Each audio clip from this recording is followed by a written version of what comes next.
Beyond the Wrench with Jay Goninen from Find a Wrench.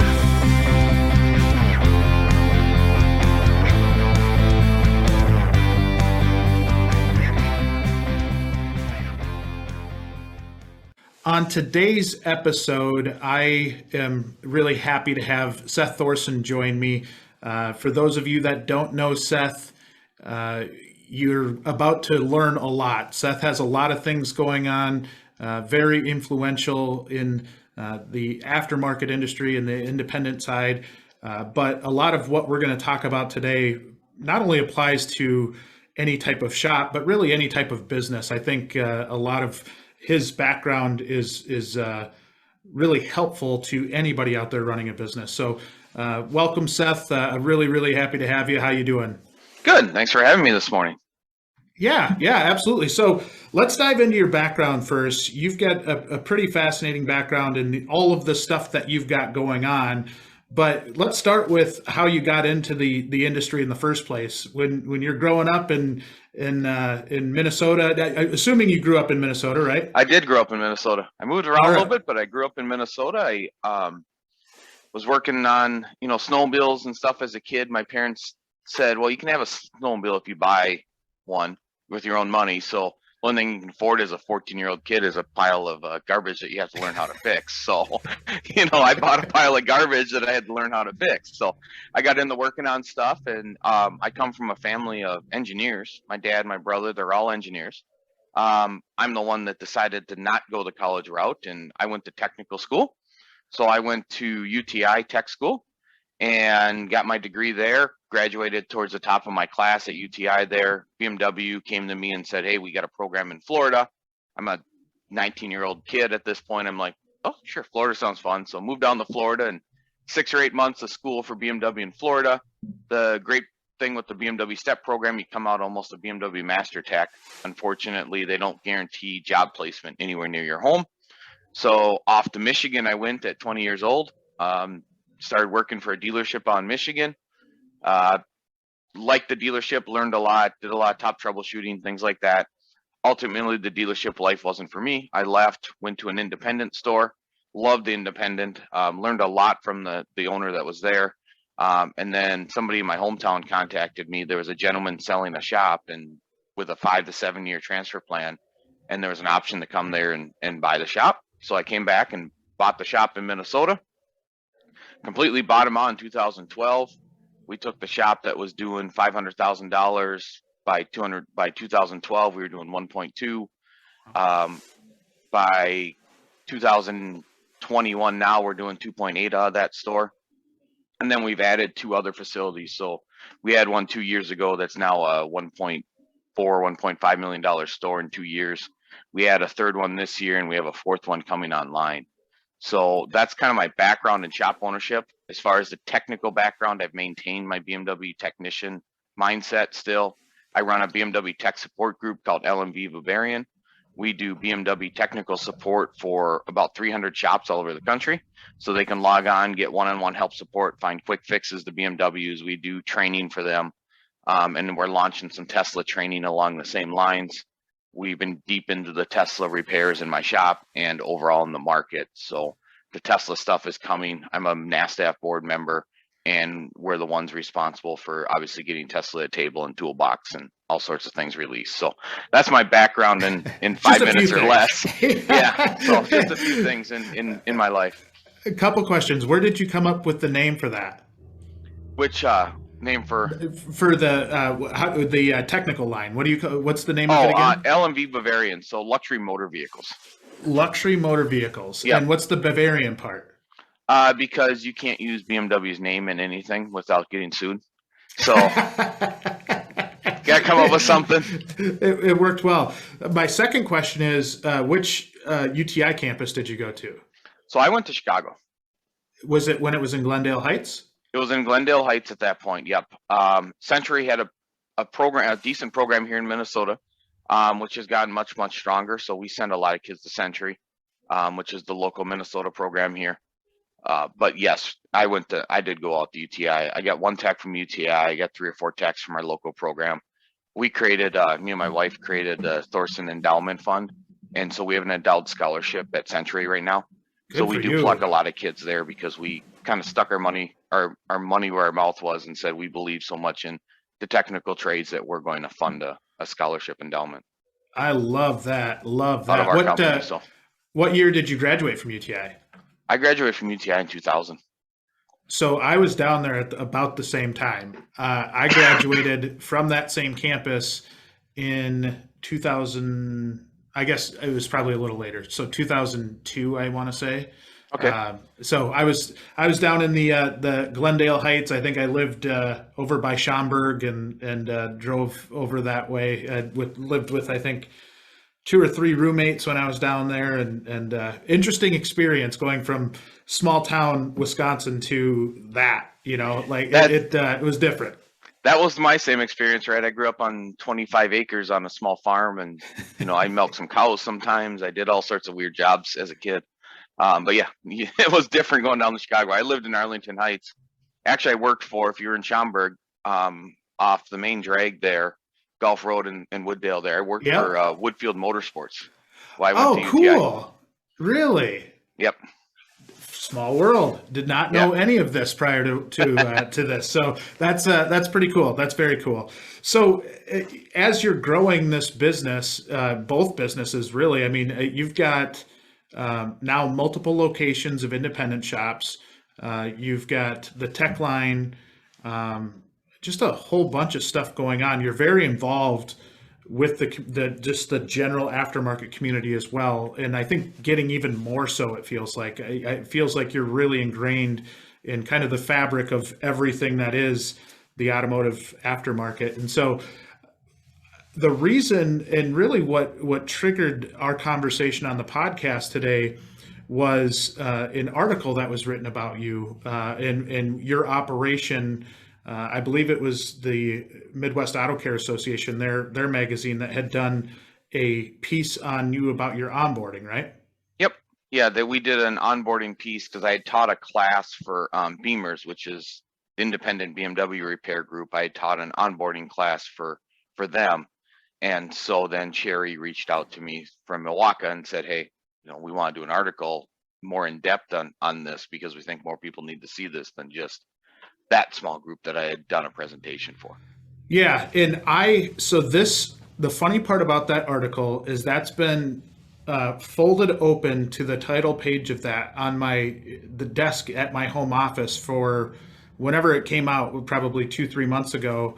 And it's one that I've read probably 3 or 4 times. Still don't comprehend, I think, everything that you put in there. Or I comprehend it, but I think just being able to read through it multiple times and understanding your process behind it, I think in reading it, I can get maybe where that engineering background comes from, right? You've almost engineered this onboarding process, and it's been really fun to have you. You were just a part of Techmission, and seeing kind of how your brain works with this stuff is fascinating to me, because some of this stuff is the stuff that I suck at. So trying to pick your brain and understand not only onboarding process, but general business practices, how you run your operation.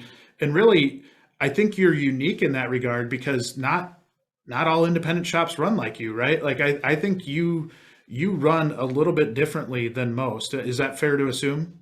Yeah, it's some of that's bred on necessity from growth. I am probably not so good at those fine details as you think I am. Okay. I read a book that kind of changed my perspective, called Rocket Fuel, which I have not read it yet. Yes, Rocket Fuel, which comes out of kind of traction, and EOS type principles. Love that book.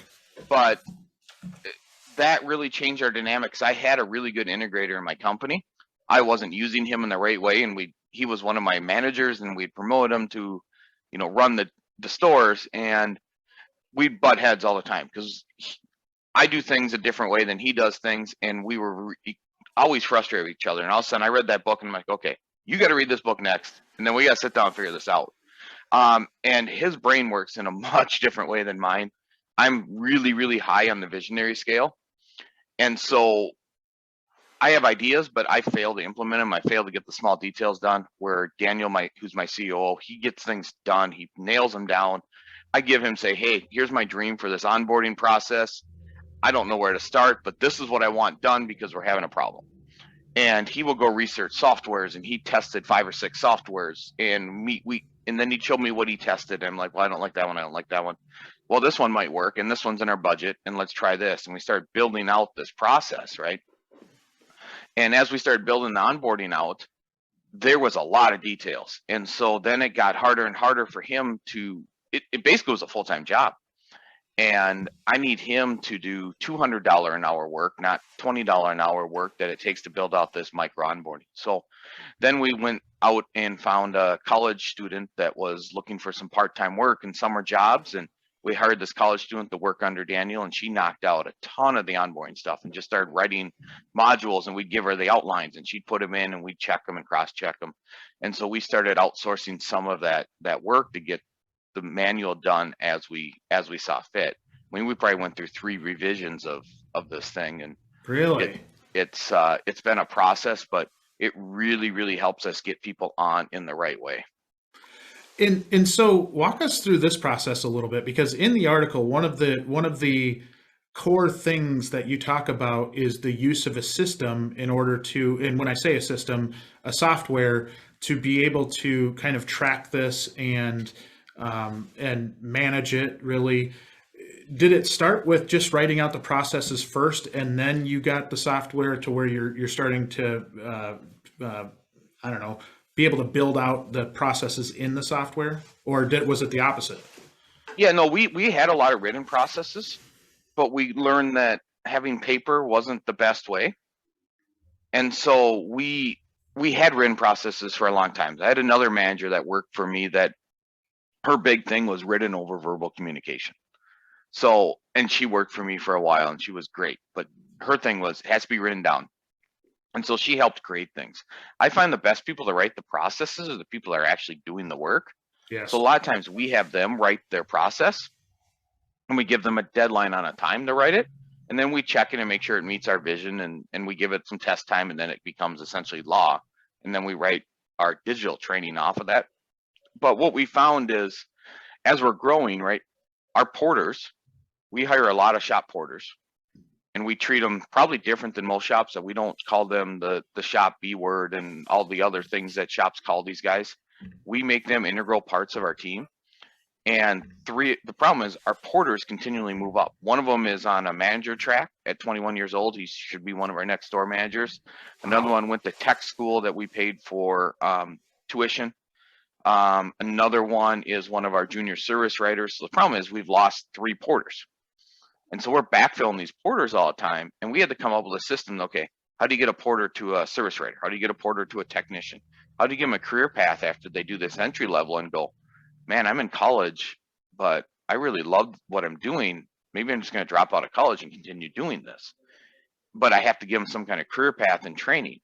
And so that's where we really came up with this online training, because I have a lot of Gen Z and Gen Y employees. And so I needed a virtual training platform that can say, okay, complete these trainings, and then you can look at moving up. And so we'll give them some service writer training, some technician training, and they can run through these modules. And then also we worked really hard saying, okay, before you can leave this position, I need you to document all the things you're doing, because you're doing a great job as a porter. So our porter created a video, and we filmed it on how they take out the trash, how they clean, how they mop the floor, how they clean out a floor flammable trap. All these things are documented. Wow. So maybe to clarify one thing, I think you said something that I don't think is common with an independent shop, which is that you have a porter. Just explain what a porter is in an independent shop, because a porter might be a little bit different in a dealership environment. Maybe I'm wrong, but I'm curious as to what a porter is in your company. So a porter in our company helps clean the shop cleanliness. They run and get parts. They will drive a client. They will pick up a client. They may run and get tires. They may run and do our concierge pickup and drop off that we do. So they may Uber to a customer's house, grab the car and drive it back, and then drive the customer's car back when we're done and Uber back.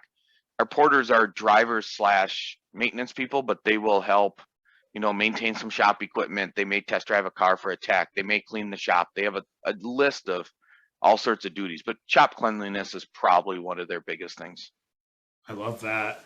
So that has become very, at the level of process that you've got at this point, that's become really foundational to your entire operation, right? Like it has become an integral piece of what you do every day.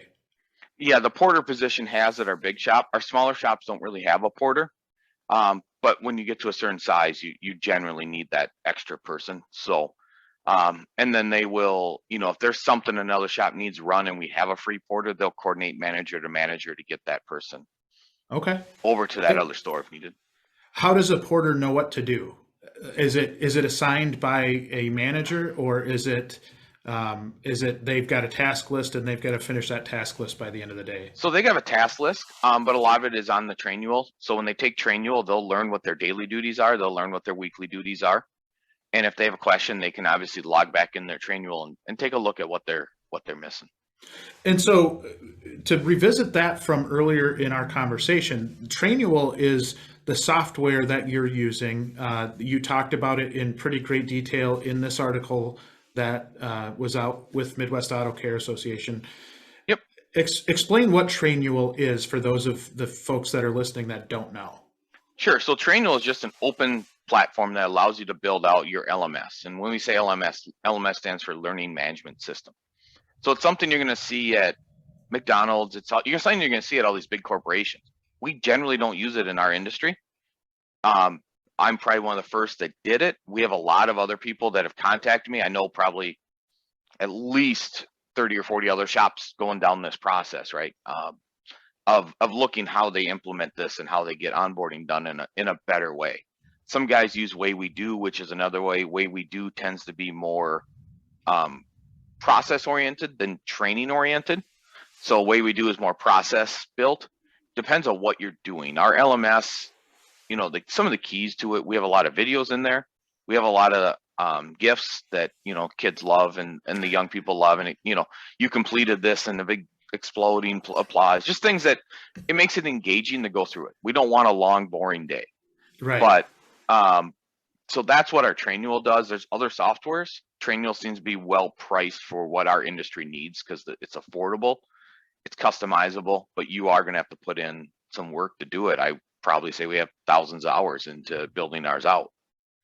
But it's those thousands of hours that end up being really what you build off of moving forward, right? Like Yep. When you set that foundation, you have a solid foundation to build off of then. Yes. Yeah, then it's done and we don't have to do it again. Yeah. The biggest thing is it's done, it's completed. We don't have to go back through and do this. And when we hire somebody, we can onboard them in an effective way. So generally for onboarding day one, they're going to, our onboarding starts well before Trainual, right? Trainual is one part of it. Okay. So we have a new tech starting. So he starts Monday. He'll get an email today that will tell him where to park his first day, what door to come into, and who he's going to meet. Because we've seen over the years too, and I've seen it in other businesses all the time, is somebody pulls up, the employee's nervous his first day, he doesn't even know where to park, so he parks somewhere, and then the first thing the manager he meets does, you got to go move your car. You can't park there. What kind of interaction is that set up from day one, right? He's like, I'm new, I don't know what to do, and all of a sudden I got to move my car. I don't know what I'm doing. So that's we have it down to an email goes out, where do you park, who do you meet, what time to report. Then we give them a day one agenda that has, from this time to this time you're going to do this. You're going to do 2-3 hours of Trainual here, which allows our managers to go back and do what they need to do, which is great for them because they get a break. He can be on Trainual for a while. They can get some of their work done and then go back to training him and onboarding him. All the way down to what time you're going to work with the foreman. You're going to shadow a different tech. You're going to do this. It's all laid out as far as what we're doing and how we're doing it, which makes it incredibly easy for the employee to learn, as well as makes the onboarding really, really smooth. So we do a 30, 60, 90 day. Trainual is one part of it, but our 30-day, we have 30-day goals, 60-day goals, 90-day goals for techs, for porters, for service writers. We run through all these things. And that's all part of our process. There's an email that goes out, like I said, the day before. There's an email that goes out to the team announcing the new hire. There's a Slack message that goes out and says, hey, this is so-and-so. They're going to join our team. Please give them a warm welcome. Everybody jumps in our team Slack channel and welcomes them so that they feel welcome, so that they start to know other names. So these are all things that happen. Even the day of the offer letter, they get a personal email from me that the day the offer letter comes out, we send an email out. These are all form emails. So we have them, we copy paste them, boom, they go out. So it really helps make our onboarding process very concise. So how do you, it helps with ghosting. Yeah. Oh, and we'll get to that part because I think that is a big deal right now. So going back from the time, so you go through the interview process, you're like, okay, we're gonna put an offer out to this person, they accept. You, as in your role as an owner, what happens for you then? Is it how are you documenting it from there on? So is it like a checklist where you go on, this is a new hire onboarding sheet, or is that all through Trainual? How do you manage that part? So we have a new hire check does for like a technician, right? That's the most common hire that shops struggle with. Yeah. So we'll use the technician, especially given the topic of your company. But we'll use the tech. So I don't care if you're a 40-year tech, you're going to onboard. We're going to make sure a foreman signs you off on lifting a car. I don't assume that you know how to lift a car to our standards. A foreman's going to sign off on alignments. A foreman's going to sign off on torquing wheels, because we torque wheels with a torque wrench. Yeah. So maybe that tech's never torqued wheels with a torque wrench. Maybe he's always used a torque stick, or maybe he's count uggas out of his torque gun, as they call it. We have procedures that we enforce. That is how our company does things. So we're going to sign them off on some of those things. We're going to sign them off that they know how to use basic scan tools that we use, factory scan tools. So they may not know how to use BMW's ISTA. They may not know how to use Mercedes Entry. So we're going to sign them off on these things. So there is a checklist. And these are the things they sign off on before they really go live, if you will, and working on cars. So it may be 7 days before they put a wrench on a car. Which takes some patience, especially if you happen to be short a person. I think that's where a lot of shops' process unfolds there, is that if they've got business coming out of their ears and they look at that technician, especially from a service manager standpoint, they're wanting to get that person into production as fast as possible, right? They want them producing hours. And I think that's where you do as good a job as anybody I've seen in any type of business at holding steady to your process, right? You make no exceptions to the process. I think you had a story that you shared with me where somebody maybe wasn't following the process, and you made sure that was reemphasized, that you need to follow the process, right? Yeah, and we had another one. We're slammed. We have 300 hours backlog, right? We hired another tech, and all of a sudden, 3 days in, he's pulling a transmission out of a car. And so we had that manager and that foreman in our office the next day going, come on, no. Now you guys have a problem because you didn't follow the process. So number one, you now have a tech that's producing that now you're going to have to rein them back in. That's a hard thing to do. Now you're going to have to eat some crow and sit down with them and tell them that you guys screwed up, and now you have to rein them back in because, well, they're like, well, we can just keep going. No. You're going to pull them back in. We're going to do it right, because anybody's raced cars or done any racing, right? You have to go slow to go fast. Right. And we've seen too many techs that come in and, yes, you give them backlog of work because you're backed up. The service department's backed up. You go, okay, this is pre-sold. Just do these jobs, and they can do those fine. But then they turn 40, 50 hours, right? And they're getting bonuses and how your pay structure are. They're making money. And all of a sudden now the next 2 weeks you go, oh, but you got to write it up this way. You got to do this process. You got to do this process. All of a sudden they don't know how to do those processes. They slow down and start turning 15, 20 hours a week. They get depressed and go, I can't do this job. I'm not very good. And I was making money before. Why can't I just go back to what I did? These procedures, these things are dumb. I was making money before. And now you have a tech that doesn't want to do your procedures because he thinks he can just make money the other way. You set yourself up for a very bad situation long term. And so what we want to do is make sure that they learn everything that we do so that they can come out of the gates going fast and doing it the right way. And if they're not, we can pull them back right away and say, whoa, no, you're not doing the right things. We trained on this. Let's make sure we do the right things. So how hard is it?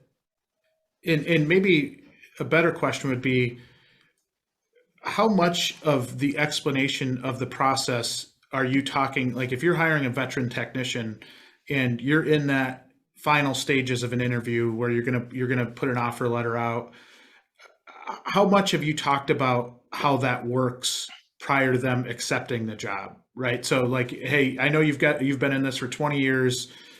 We are going to go through all of this stuff. I mean, are you laying it out for them prior to them accepting the job?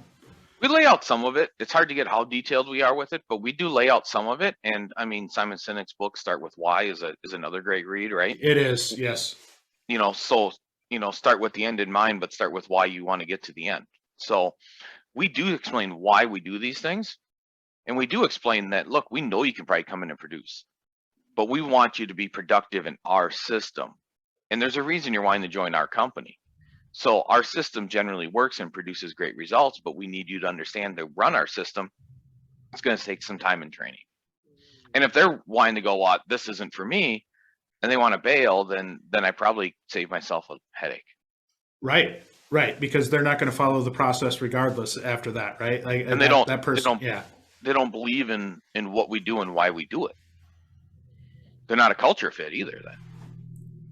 Love that.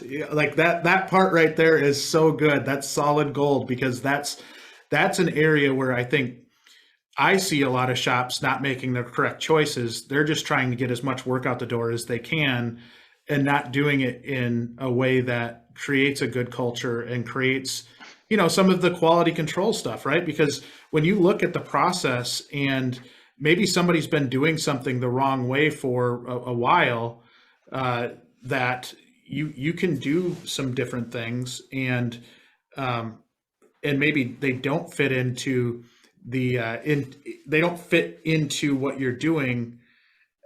How important is that side of it, of making sure that they truly fit what you're doing? Yeah, it's a big part of it. So, we did an exercise at our last quarterly meeting. So we have company quarterly meetings. So we like consistency. Our company quarterly meeting brought all 3 stores together in one spot.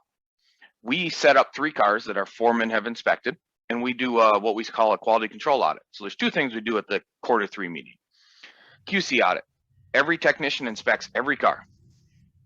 We rank their inspections to make sure that we are prioritizing things 1, 2s, and 3s in the exact same way across all our techs. Then we have our front end office people do check-in. Are they finding maintenance due? Are they finding check engine lights, scratches in the car? So we do a complete quality control audit.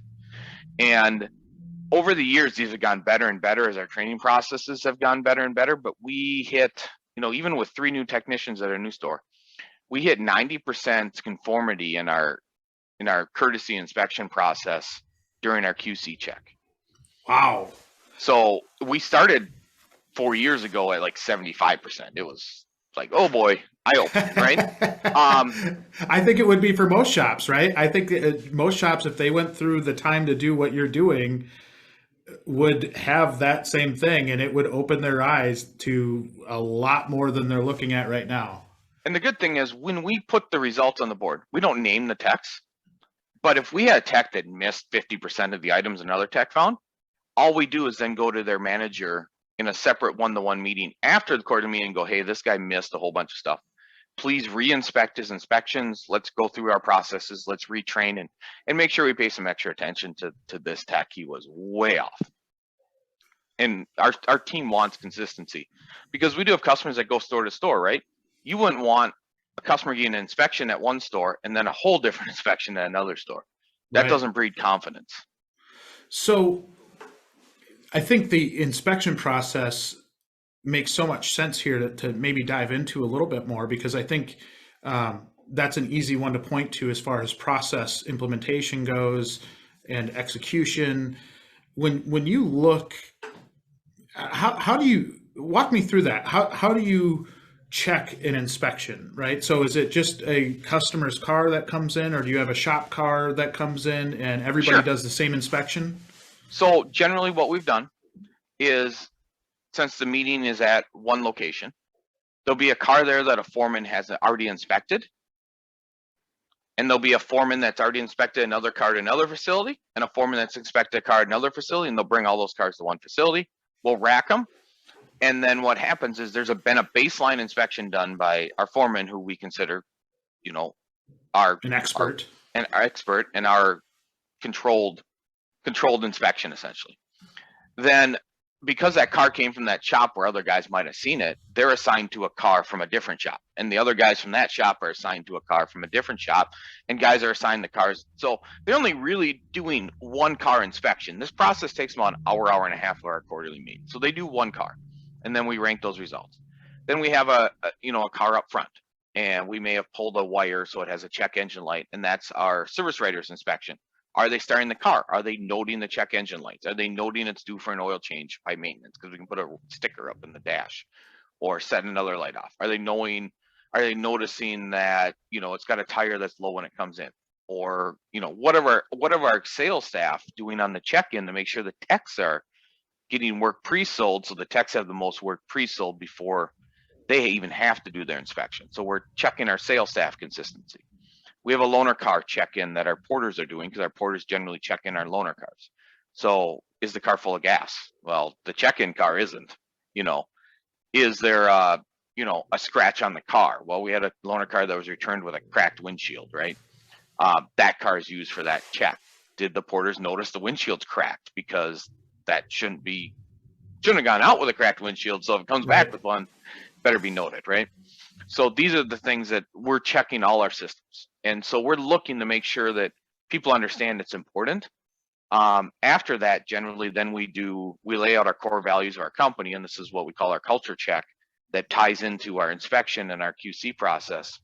We do an exercise called storyboarding. And so every employee is handed 6 to 8 Post-it notes. And we ask every employee to write 6 to 8 things that make a great place to work or a great shop. And so we have our core values that we haven't put on the board yet. We just want them to take those Post-it notes, stick them on the wall any way random as you want. We give them 10 minutes to come up with these ideas. We stick them on the wall. Then we put our core values up on the wall. Then we ask every employee, go find your Post-it notes and see if they align with our core values of our company. And any outliers we talk about, okay, are we missing some values? But believe it or not, out of 30 people that were at this meeting, I think we had 3 things that somebody wrote that didn't fit within the core values of our company. And It's a fun exercise because they can place things inside there. And integrity is one of our core values, right? And I would say there was probably 20 integrities that the employees had written down. It was a big thing for them. These are the things that we control and we measure, and that we do exercises on, whether it be quarterly, whether it be our monthly manager leadership meetings. These are the things that we do that really drive the results and teamwork that our company is so known for, and why people want to come work for us. That's amazing. And so do you see any redundancy in that exercise, or is it people are thinking about it over the course of the next quarter, and they're trying to think of different things to be able to put on those Post-it notes? The Post-it note one, this is the first time we've done that one. So we have surprises. Okay. Another one we've done, because the quarterly meetings are a time for us to go over our goals and numbers and where we're at, but we also do some fun exercises. Another one is, I borrowed this from my buddy Brian Sump, who I'm not sure where he got it from. Love Brian. Yeah. Brian's a good buddy of mine. Borrowed it from him. Another meeting, we've done the penny exercise, right? Everybody's getting 2 pennies. Every penny has a date on it, right? You have to tell something important that happened in your life on that date. That would be hard. In that year. Oh, yeah. Well, you got to make sure, especially some of my guys, I got some young guys, I got to make sure that I don't have pennies before they're born, right? So I got to make sure I got newer, shinier pennies here for some of these guys. But give them 2 random pennies, and they got to come up with something that happened on that date in their life. Just some different exercises that we do during our quarterly meeting. And obviously, we had employees that were only with us 3 days that just started for this quarterly meeting. And so we do an introduction to them, and they're overwhelmed by this meeting. Our manager makes sure they usually pull them aside and go, we're not expecting a lot. Just understand this is just part of what we do. But you are part of the team now. So even though we've been here 2 days, welcome to the court, welcome to the gun show here, the quarterly meeting. This is going to be interesting, but that's, we do that. And so we have we definitely do have a culture that breeds some of these results and that people buy into, right? If you're not going to buy into that, you might not survive. So how do you, in a time when it's definitely tough for the majority of people to find people in their shops, how do you go about finding that culture fit? Is it as simple as just always looking for new talent to come into your shops, or is it having a bench? Is it walk me through that process, because I think a lot of shops get stuck, and we see this again a lot where shops get desperate for help, right? And it's probably because they've not been overly proactive on trying to find talent, and then when their lead tech leaves, they're in trouble, right? They're in a lot of trouble. How do you go through that process of making sure that you've got good talent to come in that will buy into the process? Well, luckily, it's luckily you build in, they will come type of scenario. Yes. We have a good reputation, and I generally have talent waiting for me. We lost a lead tech that decided he wanted completely out of the industry. He took a job outside the industry. And we had a replacement for him within 20 days. Unfortunately, the replacement took a little longer than we wanted because it took 20 or 30 days because he was moving from Portland, Oregon to come work for us. But we generally have a pretty decent bench of people that want to come work for us because they hear what we do and they believe in what we do. That I don't have the problem a lot of guys do. But I would say for most shops, you're always got to be recruiting. And I would say that, attitude trumps talent 9 times out of 10. Like, I want somebody that's going to fit. And if you're not going to fit, we have some that have flushed out, or we thought were going to be good fits, and you find out down the road they're not. And you can't be afraid to move on because, one sour apple can ruin the bushel pretty fast. Like, yes, we've had some techs that are pretty salty, and that can permeate across a shop really, really, really fast.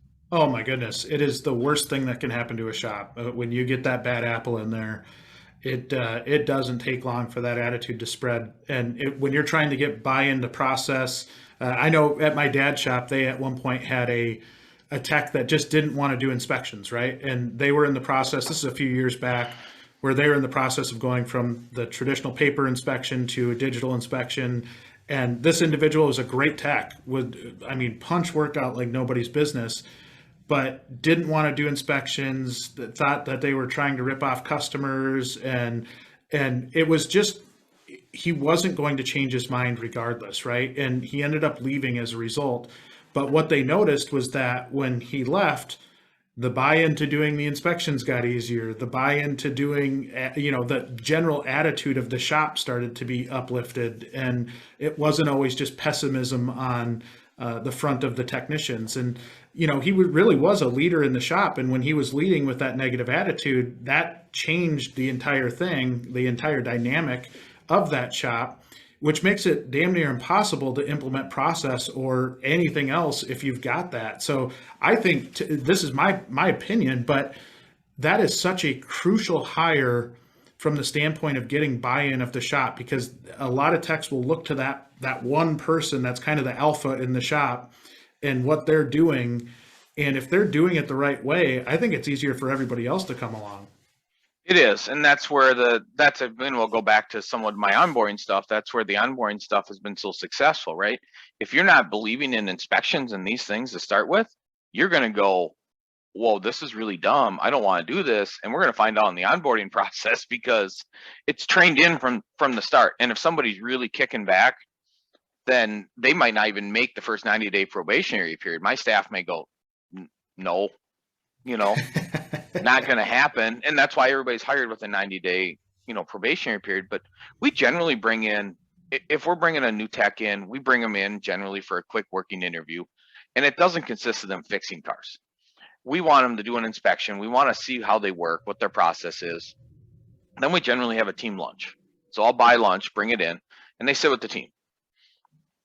And at that point, we've had techs go, no. Okay, But we've also had techs go, I really, really want this thing. And it goes both ways, right? So if you don't have a good culture and you don't have a tech that's going to fit your culture, you're going to have problems. Yeah. And it doesn't mean that tech is necessarily a bad tech or a bad employee. He just might not be a good fit for what you do and the way you do things. And so the way my company does things and the way I do it is not the same as every other company. And that's perfectly fine. That tech that left me might be a great fit for them. It just means it wasn't a fit for my system.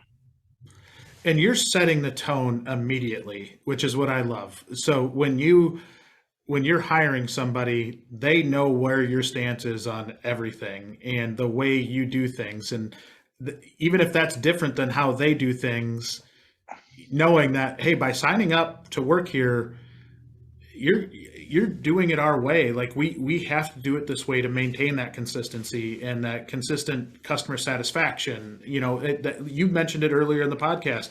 Consistency is the key to all of this. Yeah, consistency is very important, and that's something we strive for. Now, are we perfect at it? No, nobody is, right?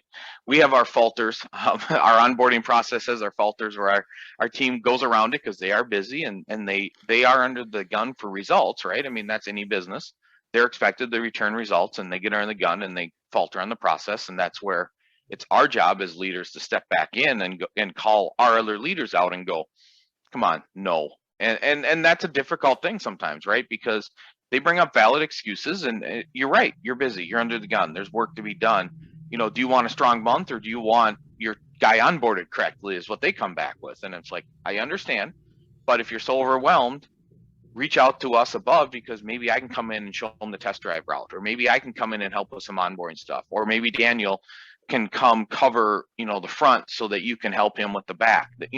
Reach out and help, ask for help, but don't make an arbitrary decision that's outside our guidelines. And so that's when you have to reel them back in, because it's going to happen, right?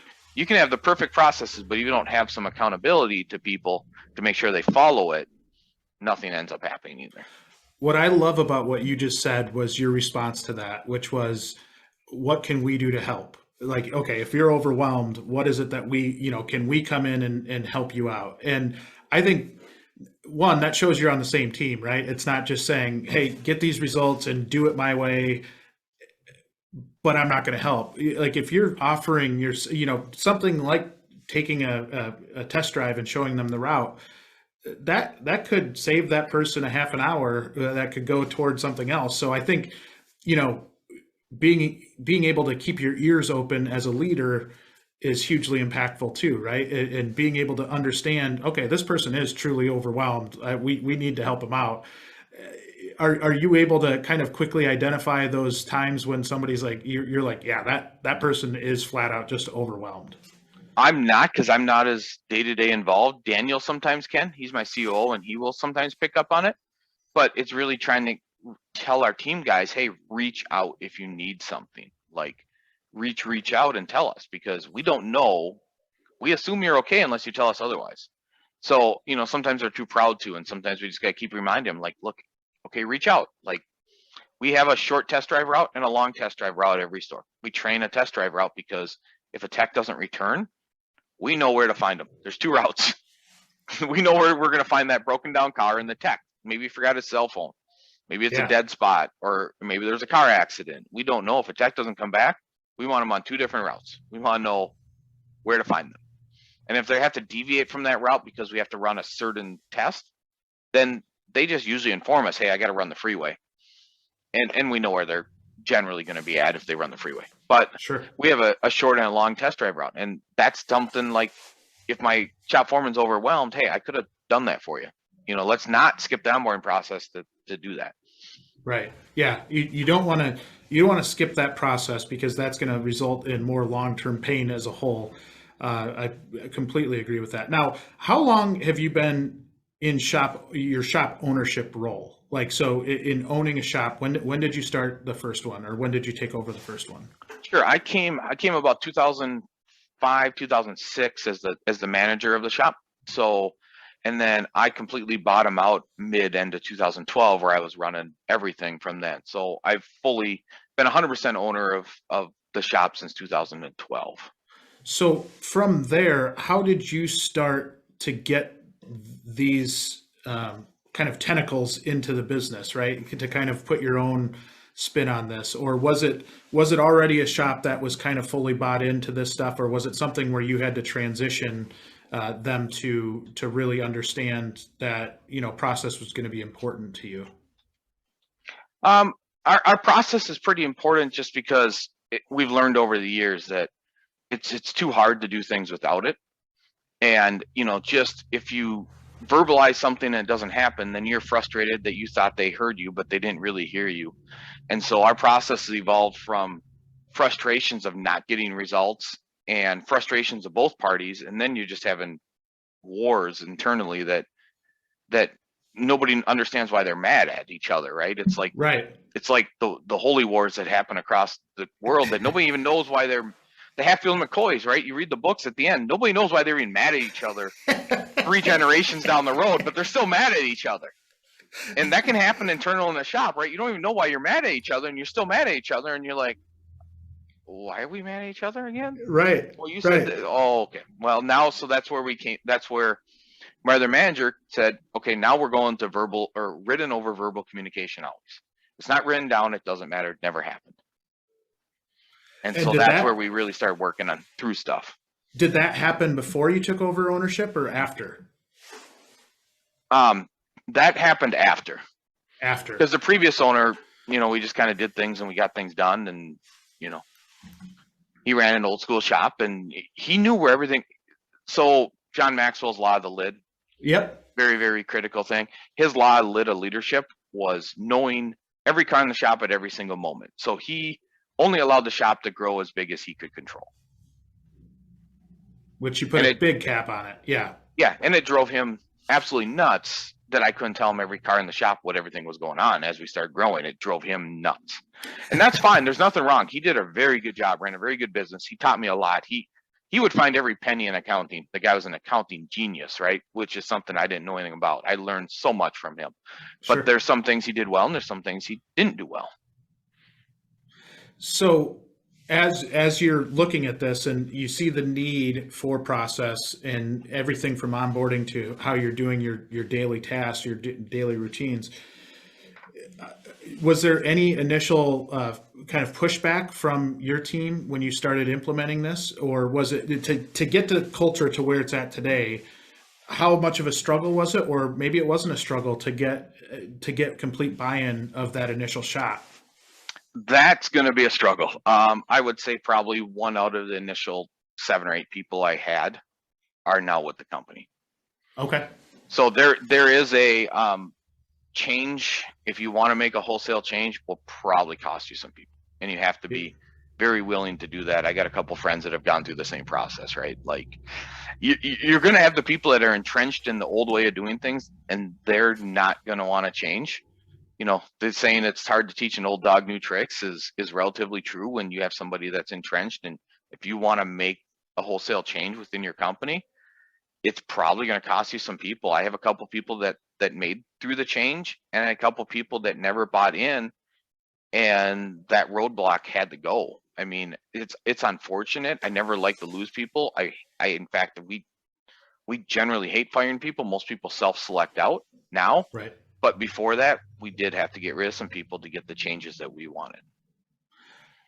And that, I think culture is an easy buzzword to throw out there. And a lot of people talk about it, but not a lot of people talk about the struggles you have to go through to get that core fundamental culture, right? Because if you don't get the current staff to buy in, your onboarding process isn't going to be able to match up to that, because if the people in the shop currently aren't doing those processes, and then you're onboarding somebody a different way and saying, okay, these are the processes that we do, this is what we follow, this is how we do it, and then it doesn't reflect that once they get in the shop, it's all for naught, right? And I think that's such an important piece to take out of this, is that we talk a lot about culture and sometimes ad nauseum, I think, where the importance of how it relates to a shop. And you're not able to go through all of this onboarding process, I assume, without having your shop in in order prior to being able to change the way that you're onboarding. Correct. Yes. You have to have your shop in order to get an onboarding process, or people go around it, and people still go around it, right? I mean, I've laid out a couple examples in 2 different calls. Had one yesterday, right, where I was just telling you about. People go around it. You got to hold them accountable and say, let's get back on par here. And then that's a big struggle with it. It takes evolving as a leader, right? Start with Why was a big book for us. There's just all sorts of things you read and you go through, and if you're not constantly reading books as a leader, then you're in trouble. And a lot of it is working on your leadership skills. And I didn't know what I didn't know, and it took me a couple of years to say, okay, I got to fix a bunch of things. I work with Transformers Institute. Greg and those guys are great. I've worked with Cecil. Yeah. I've worked with Cecil Bullard before at the Institute. He was one of our coaches in the 20 group. I'm in Greg's mastermind group now. But I mean, I'm in a Vistage group. I would venture to say, I think I ran the numbers. I'm $35,000 or $40,000 a year in CEO development costs is what it takes to keep me sharp and do the things that I need to do. But it took me a long time to get there. So, I mean, there's a lot of small shops or 1 or 2 man shops, and you can get there.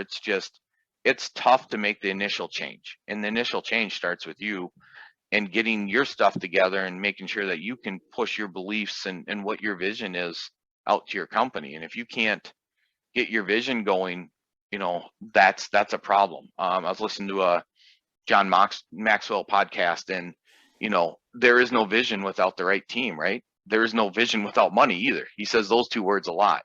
If you can have all the vision and dreams in the world, but if you don't have the right team, you're never going to get it done. And if you identify that you don't have the right team and you don't make changes, then you're going to be internally frustrated with your dream and vision because it'll never come to fruition. Yeah, that's powerful stuff. And for those of you listening out there, you hit on another really key point there, Seth, which is the importance of coaching. And none of us know all the answers to everything, right? And being able to be open to be coached, which can be a little bit different when you're in an ownership role because you're not used to being told maybe what to do or what, being coached in general, right? But the impact I've seen on businesses that have really bought into coaches and been open to their communication, open to their recommendations, they've been better businesses as a result. And not in most cases that I've seen, not just a little bit better, like way better. And I think if nothing else, I told my dad this. My dad has a coach, and I said, if that person does nothing more than gets you to look at your financials every week, it's worth the money. But they've brought so much more to the table. And I know Greg and his crew out there do a phenomenal job of doing that same exact thing. Just great people. And I guess maybe one thing I would ask is, there are a few coaching options out there. Would you give any advice to a shop owner in terms of being able to select what kind of coach or who they should pick as a coach? I think when they're looking. Yeah, I think you have to interview them all. I think you have to find one that can jive with you, and sometimes the one you like the most might not be the one that pushes you to do what you need to do. I've used Cecil early on, who does a great job with teaching your numbers. If you don't understand your KPIs and where to move the needle, you don't understand anything about where you need to go. And he's really, really numbers based. I mean, if you don't understand your numbers, he will teach you your numbers beyond belief. And then, Greg is really good at the Transformers and the mastermind group where 15 brains are stronger than one. And we're getting, you get 15 or 20 people in a group and you bounce ideas off each other, and there's no real leader per se. Greg facilitates, does an awesome job of that. But you're really brainstorming with your fellow shops, but that takes being a little more mature in your business. They can help you get there too with some of their one-on-one coaching. There's just a myriad of options. Some guys really like Aaron Stokes. Aaron Stokes is really big on change the leader, change the person. Some guys like Aaron, and Aaron might be a fit depending on what you're looking for. But I think you got to get out there and talk to all the coaches and find out what do you need most. For me, I like some of the other coaches, but I really didn't need a change in my mindset. I was already, reading and learning, and that's been a constant thing that I've done throughout my career, whether it be management or technical or anything. I probably always am reading or learning. I probably couldn't tell you the latest TV show that's out because I don't know, and I probably don't listen to that much music. So you ask me my favorite music, and my wife will tell me whatever podcast is on his thing, and it drives her nuts. She's like, "Can we just listen to something else?" I'm like, "Just bring your iPhone with your headphones, because we're driving and probably listening to this." Sorry, it drives her nuts. I'm the same way, and I tell a lot of people that's had the most impact on my life is when I had a mentor early on that kind of poked fun at me for not reading and not honestly, as a young, in my early 20s, I didn't even know that these kind of books were out there, right? Like I just thought it was weird that there was a self-development group or area in Barnes and Noble. But once you start to see what's out there, and when that hits, like there's so much you can learn, and there's so much that applies to your day-to-day business. My hardest part is not trying to implement everything in the same day, right? Like you read something like, oh, this is cool, like let's go do it. And I think being able to temper that and really build. Don't temper that. Read Rocket Fuel and figure out how to do that, because Daniel has books he says he has 7 or 8 notebooks of Seth's crazy ideas. And the problem, he goes, if Seth says that same idea 3 or 4 times, he goes, crap, we're actually gonna do that one. That is amazing. That is really cool. Well, I truly I thank you for coming on, talking about onboarding, talking about processes. I feel like you are the leader in the clubhouse in terms of an independent shop that's doing it the right way, doing a lot of things the right way, not just onboarding, but the whole plethora of expanding to multiple locations and really truly being a CEO rather than just kind of a day-to-day putting fires out type of person. So I appreciate you taking some time out of your incredibly busy schedule to join me today, and it's been a true pleasure. Thank you. Thanks for having me. A lot of fun. Went by fast. It did.